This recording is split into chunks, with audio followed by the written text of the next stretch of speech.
lagi kaming kine-question, sinusundan lang namin ang batas. Sundin din niya ang batas. Yun lang. Ng batas, magbayad ka ng 203 billion pesos mo na estate tax na final and executory. Ang banggit ng Supreme Court, mahiya ka. 203 billion pesos po ang utang ng presidente na ito. Ito nga mga kababayan, bago natin ituloy ang video na ito, kung bago ka lang sa aking YouTube channel baka pwede makahingi ng like at subscribe at click mo na rin ang notification bell para updated ka sa aking nilalabas na bagong video. Salamat po. Kasi, sinabi niya dito sa video na ito, ambush interview daw ito ng mga media doon sa Rizal Province. Sabi niya, bakit every time may decision kami, kinu-question nyo? Anong motibo nyo? Anong motibo namin? O bakit? Anong motibo ni Kibuloy? Ba't di siya lumantad, di siya sumuko? Anong motibo niya? At ready na? Sige, tingnan natin ulit ma'am para makapagbigay kayo ng iyong reaction, Atty. Basanto. Donation from the private sources. Bakit hindi? Bakit hindi government? Bakit hindi? They want to help us bring a fugitive to justice. You know, he is a fugitive. He is hiding from the law. Now, if there are private citizens who want to assist the government in that effort to bring him to justice, I do not see what is any. So he can question their motives as much as they want, but magpakita siya. I question his motives. Let me question his motives. Bakit lagi kaming kine-question? Sinusundan lang namin ang batas. Sundin din niya ang batas. Yun lang. Ng batas, magbayad ka ng 203 billion pesos mo na estate tax na final and executory. Ang banggit ng Supreme Court, mahiya ka. 203 billion pesos po ang utang ng presidente na ito sa taong bayan for tax evasion. Final decision ng Supreme Court, 1999. Sundin daw ang batas, 23 billion ang kanilang utang sa estate tax. Ngayon naging 203 dahil sa accrued interest. Sinong hindi sumusunod sa batas? Yeah. Maya-maya lang, may oras. Yes, he really has he really has the bloody gall to talk about the law and to pretend like he's a man of the law.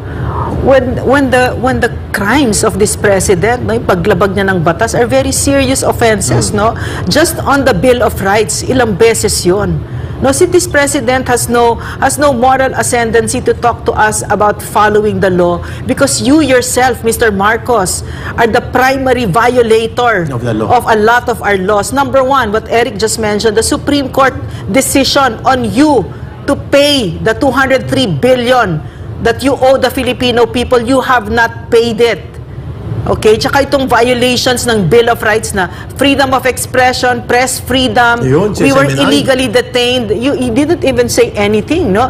And that KOJC was nilusob siya ng 2 batalyon, walang search warrant. Did you talk about? I didn't hear you talk about the law that there was no search warrant. So what would you have the bloody gall to talk about the law? Basahin namin Yes. During a recent, excuse mama, para makita ng mga taong bayan, attorney, and then you will comment. During a recent TV interview hosted ng paborito niyang celebrity personality na si Tony Gonzaga, President Ferdinand Bongbong Marcos Jr. asked for the reopening of the estate taxes imposed on his deceased father's properties and assets.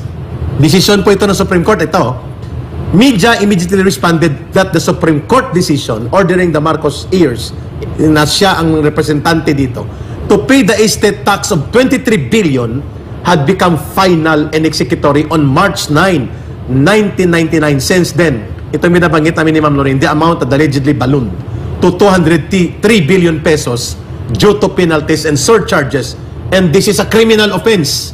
Tax evasion is a criminal offense. Ito pong binabanggit ni Ma'am Lorraine. Sino bang tagapaglabag ng batas?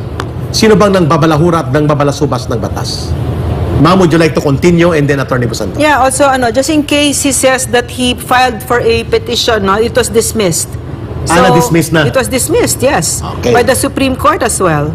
Klaro, The second division of the Supreme Court. Okay, Attorney Basanto, sa perspektiba ng abogado, nilalabag daw ang batas kapag kung nagko-question tayo ng mga motibo at nagpapatupad lang sila ng batas, but you were mentioning kanina propriety and morals of the decision on the law.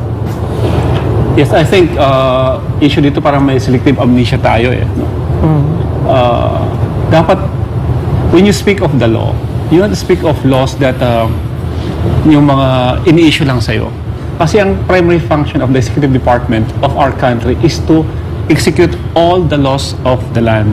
Klaro. Kaya kung ikaw ay magsalita sa isang issue na feeling mo andun ka, pero you remain silent on other issues, especially constitutional and human rights violation committed against the Filipino people, hindi nagkakaroon ka ng selective amnesia. Okay. You don't have the right and the morality to speak about following the law. If you yourself, as the primary executor of the laws of the land, is having selective preference over the execution of these laws. Ayun, klaro.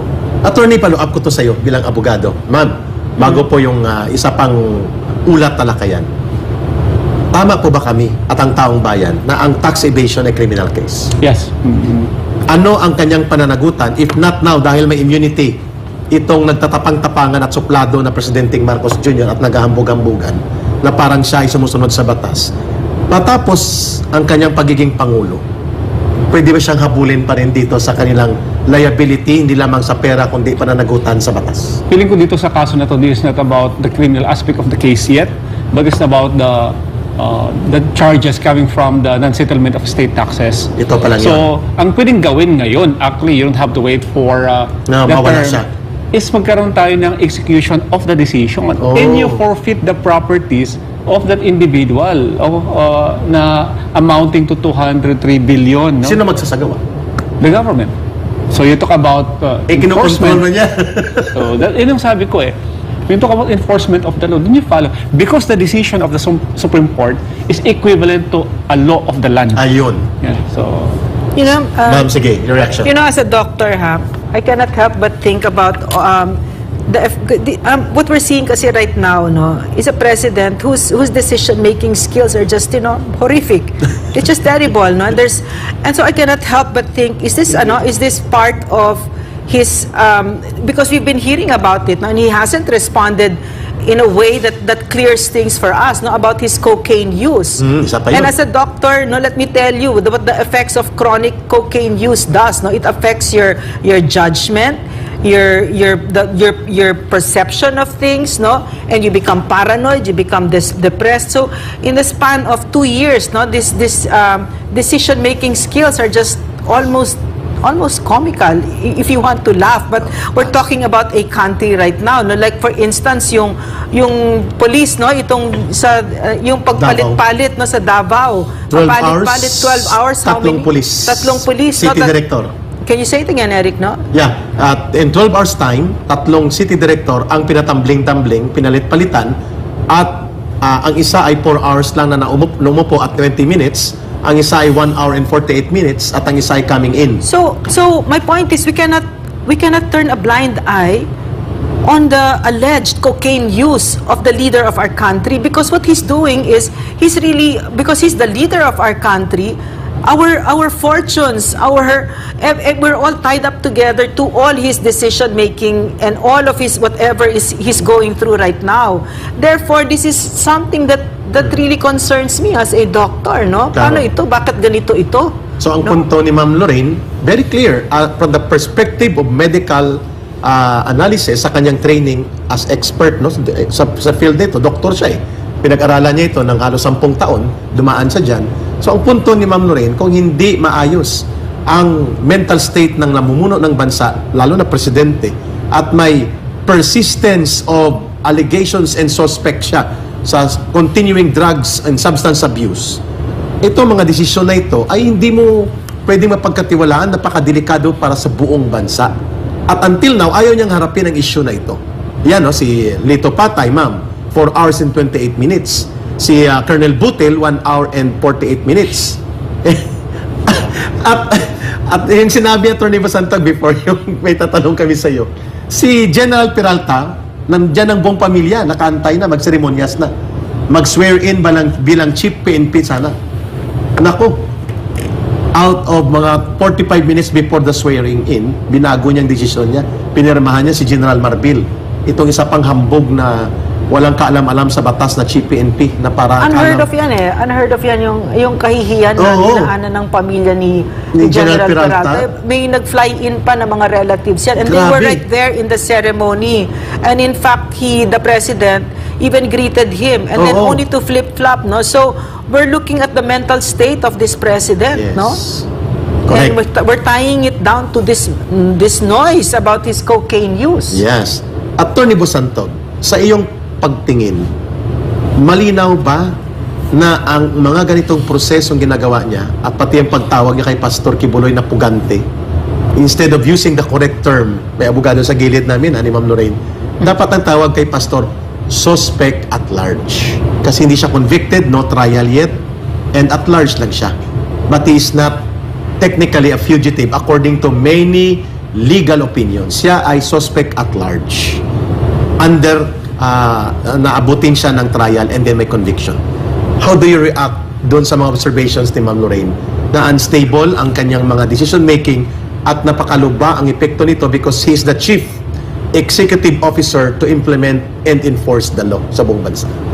Unang-una, I just want to give a shout out to our Philippine National Police na who had been every day protecting us from lawlessness, fixing our traffic, doing everything that they can to preserve the peace and order of this country. Kasi ngayon, feeling ko walang nagbibigay ng boses sa kanila. No one is fighting for them. Of course, they cannot do that kasi they are under this, they have a strong sense of professionalism. They cannot attack their Commander-in-Chief. Commander-in-Chief. Pero siguro sa mga programang ganito, we recognize the Philippine National Police. We agree to that. At yung ginagawa sa kanila, yung una yung sa pagpalit ng Chief PNP, that's an insult to the whole institution. Yung ginagawa ngayon sa Davao, yung yung 19 Chief of Police, tinanggal lahat. Pagkatapos naglagay ka ng city director na world record holder for hours. Ang isang 1 hour. Pero it was beaten again immediately ng 1 hour. 1 hour and 38 minutes. Kasi ganito Ben si Abalos. ang isang police kasi naman is they had been serving the country for many years. And dapat we should show utmost respect. Yes. Kasi ang trabaho niya hindi naman basta-basta eh. Kung hugot ng baril yan, may magbabaril yan para sa atin. So, yung sense of professionalism that you accord to the whole institution of the Philippine National Police should be as high as you accord to the Philippine Army or to the... Pero bakit ganyan? Kasi it sends a message. If you can do this to one area, you can do it to anybody. No? Exactly. To all other areas. And you are doing this to respected people. Mga high-ranking na ilang years din sila nagtrabaho sa PNP. Tama ka. Tapos, sasabihin punta ka dito. Ay, hindi pala, alis ka dyan. Dyan. Upo ka na dyan. Hindi pala, alis ka pa after 1 hour.